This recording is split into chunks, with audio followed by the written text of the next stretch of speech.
ഫ്രാൻസിലെ ഇലക്ഷൻ കഴിഞ്ഞു, അതായത് അസംബ്ലി ഇലക്ഷൻ. മനസ്സിലാക്കുക, പ്രസിഡന്റ് ഇലക്ഷൻ അല്ല, അവിടെ നടന്ന പ്രൈം മിനിസ്റ്റർ ഇലക്ഷനിൽ അവിടെ ലെഫ്റ്റ് പാർട്ടികൾ, അതായത് ഹങ് അസംബ്ലിയാണ്, ആർക്കും മെജോറിറ്റി, ആബ്സല്യൂട്ട് മെജോറിറ്റി ഇല്ല. പക്ഷെ പ്രവചനങ്ങളെല്ലാം തെറ്റി.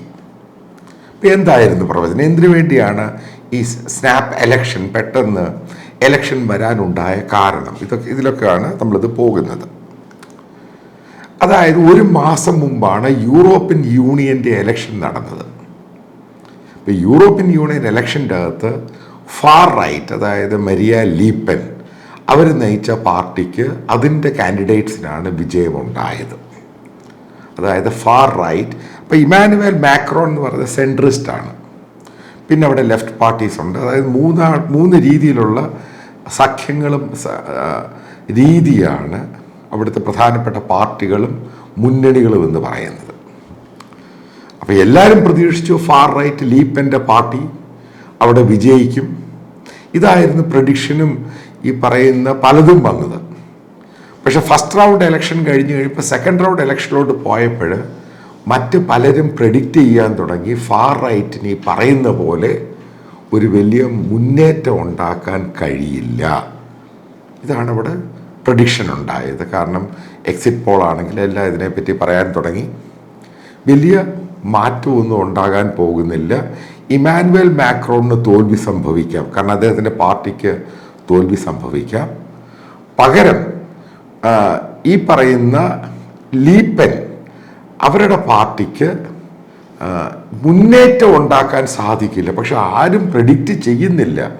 അതായത് അൺപ്രഡിക്റ്റബിൾ ആയിരുന്നു ലെഫ്റ്റ് എന്ന് പറയുന്നവർ, അവരിത്രയും സീറ്റ് കിട്ടുമെന്ന്. ഇതായിരുന്നു അവിടെ ഉണ്ടായ സംഭവം. ഇപ്പോൾ ലെഫ്റ്റിൻ്റെ ഒരു കോയിലേഷനാണ് വന്നേക്കുന്നത്. അവർക്ക് മറ്റുള്ള പാർട്ടികളെയും കൂടെ വെച്ചുകൊണ്ട് അവർ ഗവൺമെൻറ് ഫോം ചെയ്യുവാൻ വേണ്ടി ഇമാനുവൽ മാക്രോൺ എത്രയും വേഗം അവർക്ക് ഇൻവിറ്റേഷൻ കൊടുക്കുമെന്നാണ് ഫ്രാൻസിൻ്റെ മീഡിയകളും ഗ്ലോബൽ മീഡിയയും പറയുന്നത്. ഇനി നമുക്ക് നോക്കാം എന്താണ് അവിടെ. ഫാർ റൈറ്റ് തോൽക്കുന്നു. ഇമാനുവൽ മാക്രോണിൻ്റെ പാർട്ടി 2ാം സ്ഥാനത്തേക്ക് പോകുന്നു. ഫാർ റൈറ്റ് 3ാം സ്ഥാനത്തോട്ട് പോകുന്നു. അതായത് ലീപ്പൻ്റെ പാർട്ടി 3ാം സ്ഥാനത്തേക്ക് പോകുന്നു. എന്താണ് ഇത്രമാത്രം ഇമാനുവൽ മാക്രോണിനെതിരെ പ്രശ്നമുണ്ടാകാനുണ്ടായ കാരണം? ഒന്നാമത് തന്നെ അവിടെയുള്ള പെൻഷൻ റിഫോംസ്. നിങ്ങൾക്കറിയാം, 60 വയസ്സ് വരെ കൂട്ടി. അതിനേക്കാൾ ഉപരി അവിടെ ഫ്രഞ്ചുകാർക്ക്, അവിടെയുള്ള സിറ്റിസൺ അവർ താല്പര്യപ്പെടുന്നത് ആഴ്ചയിൽ 4 ദിവസം ജോലി ചെയ്താൽ മതി, 3 ദിവസം അവർക്ക് വീക്കെൻഡ് വേണം. ഇതൊക്കെയാണ് അവരുടെ ഡിമാൻഡുകൾ. ഇതിനെ അനുകൂലിച്ചാണ് സെൻട്രിസ്റ്റായിരുന്ന ഇമാനുവൽ മാക്രോൺ. കാരണം നിങ്ങൾക്ക് ഓർമ്മയുണ്ടായിരിക്കും അവിടെ നടന്ന പ്രതിഷേധം ഈ പെൻഷൻ റിഫോംസുമായിട്ട് ബന്ധപ്പെട്ട് നടന്ന്. കാരണം എത്ര വയസ്സിലാണ് ആളുകൾ അവിടെ ഗവൺമെൻറ് സർവീസിൽ നിന്ന് റിട്ടയർ ചെയ്യുന്നത്. അതേപോലെ അത് കോർപ്പറേറ്റിലോട്ടും കൊണ്ടുവരണമെന്നൊരു നിയമം കൊണ്ടുവരാൻ തുടങ്ങിക്കഴിഞ്ഞപ്പോൾ എത്രമാത്രം പ്രശ്നമാണ് ഫ്രാൻസിലുണ്ടായത്. വലിയ ലഹളയായിരുന്നു. പിന്നെ മറ്റൊരു ഇഷ്യൂ എന്ന് പറയുന്നത്, അതിൽ ഇമാനുവൽ മാക്രോണിൻ്റെ ആ നിലപാടിനോട്, പോളിസിയോട് അടുപ്പിച്ച് തന്നെയാണ്, അതിനോട് താരതമ്യം ചെയ്ത് തന്നെയാണ് ഉക്രൈൻ റഷ്യ പോളിസിയിൽ ഉക്രൈന് അനുകൂലമായിട്ട് നിലപാടെടുക്കുന്നു. അവിടുത്തെ ലെഫ്റ്റും ഉക്രൈന് അനുകൂലമായിട്ടുള്ള നിലപാടാണ്. ഫ്രാൻസിൻ്റെ ഇൻ്റർനാഷണൽ പോളിസികളിൽ വലിയ മാറ്റമൊന്നും ഉണ്ടാകാൻ പോകുന്നില്ല. ഇത് പ്രസിഡന്റ് ഇലക്ഷനില്ല, വീണ്ടും പറയുന്നത് അസംബ്ലി ഇലക്ഷനാണ്. പക്ഷേ ജനഹിതം അവിടുത്തെ വലിയ പ്രശ്നമാണ്. ഇനി ലീപ്പൻ്റെ പാർട്ടി, അവർ ഈ ഫാർ റൈറ്റ്, അവർ എന്താണ് ഉയർത്തിപ്പിടിച്ചത് ആലോചിച്ച് നോക്കുക. അവർ പറഞ്ഞിരുന്നത് ഹിജാബ് പോലും, മുസ്ലിം സ്ത്രീകളുടെ ഹിജാബ് പോലും, അതായത് തലയിലിടുന്ന തുണി പോലും അവർ ബാൻ ചെയ്യുമെന്നാണ് പറഞ്ഞത്. അത്ര സ്ട്രിക്റ്റ് ആയിട്ടുള്ള പോളിസികളിൽ മുന്നോട്ട് പോകുമെന്നാണ് പറഞ്ഞത്. ഇനി തിരിച്ചിപ്പുറത്തോട്ട് നോക്കുക, എന്താണ് ബ്രിട്ടനിൽ സംഭവിച്ചത്? അവിടെ ലെഫ്റ്റ് പാർട്ടിയാണ് ജയിച്ചിരിക്കുന്നത്, അതായത് ലേബർ പാർട്ടി.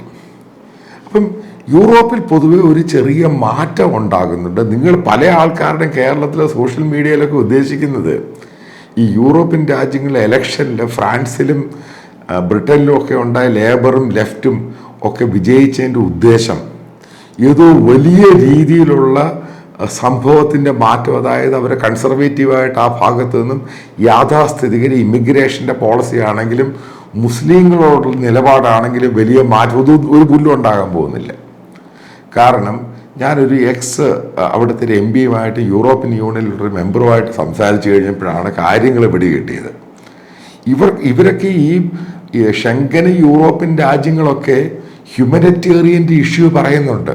ഇപ്പം ഇറ്റലി പറയുന്നുണ്ട്, മറ്റുള്ള രാജ്യങ്ങളിൽ പറയുന്നുണ്ട്, മുസ്ലിം അഭയാർത്ഥികൾ വരുന്നുണ്ട്, ആഫ്രിക്കൻ അഭയാർത്ഥികൾ വരുന്നുണ്ട്. ഒരു കാര്യം വളരെ വ്യക്തമാണ്, ഈ രാജ്യങ്ങളിലൊന്നും ജോലി ചെയ്യാൻ ആളിനെ കിട്ടുന്നില്ല. ഇതാണ് ഏറ്റവും പ്രധാനമെന്ന് പറയുന്നത്. അല്ലാതെ നിങ്ങളോടുള്ള സ്നേഹവും കോപ്പുമൊന്നുമല്ല. അവനവിടെ ജോലി ചെയ്യാൻ ആളിനെ കിട്ടുന്നില്ല.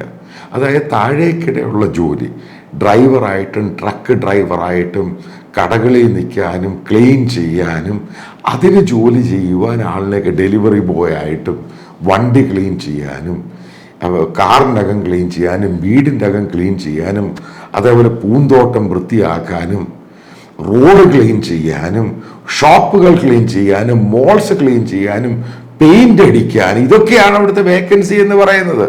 അല്ലാതെ അവിടുത്തെ കലക്ടറും ചീഫ് മിനിസ്റ്ററും പ്രൈം മിനിസ്റ്ററും ആകാനല്ലോ നിങ്ങളെ വിളിക്കുന്നത്. ഇതൊക്കെ തലയിൽ ഓർത്തിരിക്കുക. പിന്നെ മറ്റു പലർക്കും ടെക്കിയായിട്ടും അങ്ങനെയുള്ള ജോലികളൊക്കെ കിട്ടുന്നുണ്ട്. പക്ഷേ അവിടുത്തെ ഏറ്റവും കൂടുതൽ വേക്കൻസി ഉള്ള ജോലി എന്ന് പറയുന്നത് ഇതാണ്.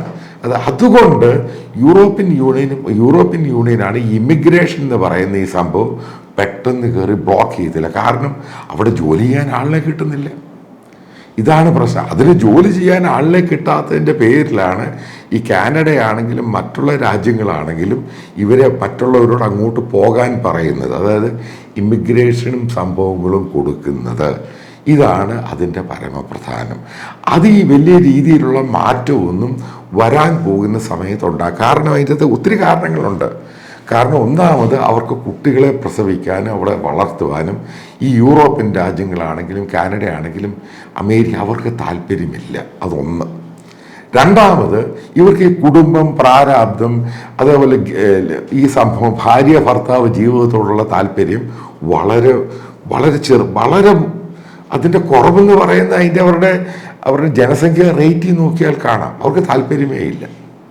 അതായത് ഒരു സമയത്ത് ബേബി ബൂം എന്നും പറഞ്ഞ് വലിയ ക്യാമ്പയിൻ നടത്തിയിരുന്നു ഫ്രാൻസ്. ആ സംഭവം ക്യാമ്പയിൻ അത് കംപ്ലീറ്റ് ഫ്ലോപ്പായി പോയി. കാരണം ആൾക്കാർക്ക് താല്പര്യമില്ല. അവിടെ ഇപ്പോൾ പുതിയ തലമുറ ഉണ്ടാകുന്നില്ല.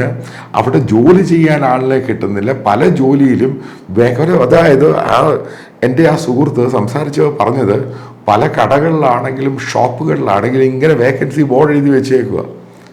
അവിടുത്തെ റെസ്റ്റോറൻറ്റുകൾ, അവിടെ ജോലി ചെയ്യാൻ ആളിനെ കിട്ടുന്നില്ല. അപ്പം ജോലി ചെയ്യാനുള്ള ആ ഒരു അതിനുവേണ്ടിയാണ് തേർഡ് വേൾഡ് രാജ്യങ്ങൾ, അത് ഇന്ത്യ ഉൾപ്പെടെയുള്ള രാജ്യങ്ങളിൽ നിന്ന് ആളുകളെ അങ്ങോട്ട് കൊണ്ടുപോകുന്നത്. അല്ലാതെ അവർക്ക് ഇന്ത്യക്കാരോടുള്ള സ്നേഹവും അറേബ്യൻസിനോടുള്ള സ്നേഹവും കുന്തമൊന്നുമില്ല. അവരിപ്പോഴും അവരുടെ രീതി യൂറോപ്യൻസായിട്ട് തന്നെ അവരെ വൈറ്റിൻ്റെ ഒരു ജീവിത രീതി ഉണ്ടല്ലോ, അവൻ ആ രീതി തന്നെ ജീവിക്കുന്നത്. അപ്പം അവന് ജോലി ചെയ്യാൻ ആളിനെ കൊണ്ടുപോകുന്നു, അവൻ കിട്ടണം. അതിനു വേണ്ടിയാണ് അവനിത് പറയുന്നത്. അതിനകത്ത് ഈ പറയുന്ന ഹ്യൂമനിറ്റേറിയൻ വാല്യൂ. പക്ഷെ അവൻ ജോലി ചെയ്യുമ്പോൾ അവർക്ക് ശമ്പളം കൊടുക്കുന്നത് നമ്മളെക്കാളും വളരെ കൂടുതലാണ്. ഇവർ ഈ പറയുന്ന ജോലി ചെയ്യാൻ വരുന്നവൻ അവൻ എങ്ങനെ ജീവിക്കുന്നു? കാരണം ഞാനൊരിക്കൽ ഫ്രാൻസിൽ വെച്ച് കണ്ടത്, അവിടെ മുസ്ലിംസ് കൂടുതൽ മസൈലി എന്ന് പറയുന്ന സ്ഥലത്ത് അവിടെ മുസ്ലിം കമ്മ്യൂണിറ്റി, അതായത് റെഫ്യൂജി ആയിട്ട് വന്ന് താമസിക്കുന്നവരുടെ ഇത് കണ്ടിട്ട് സത്യം പറഞ്ഞാൽ ഹൊറിബിളായിട്ട് തോന്നി. കാരണം എങ്ങനെയാണ് അവിടെ ജീവിക്കുന്നതെന്ന് പോലും അറിയത്തില്ല. ആ രീതിയിലാണ് ആ ഒരു കോളനിയിൽ അവർ താമസിക്കുന്നത്. പിന്നീട് അത് മാറ്റി അവിടെ പിന്നെ ഈ ഇസ്ലാമിക് ടെററും ചള്ളും ചവറും ഉണ്ടായി കഴിയുമ്പോൾ അവിടുന്ന് മുടിയെടുത്ത് പൊളിച്ചോണ്ട് പോയിട്ട് അവരെ പല ഭാഗത്തായിട്ട് മാറ്റി.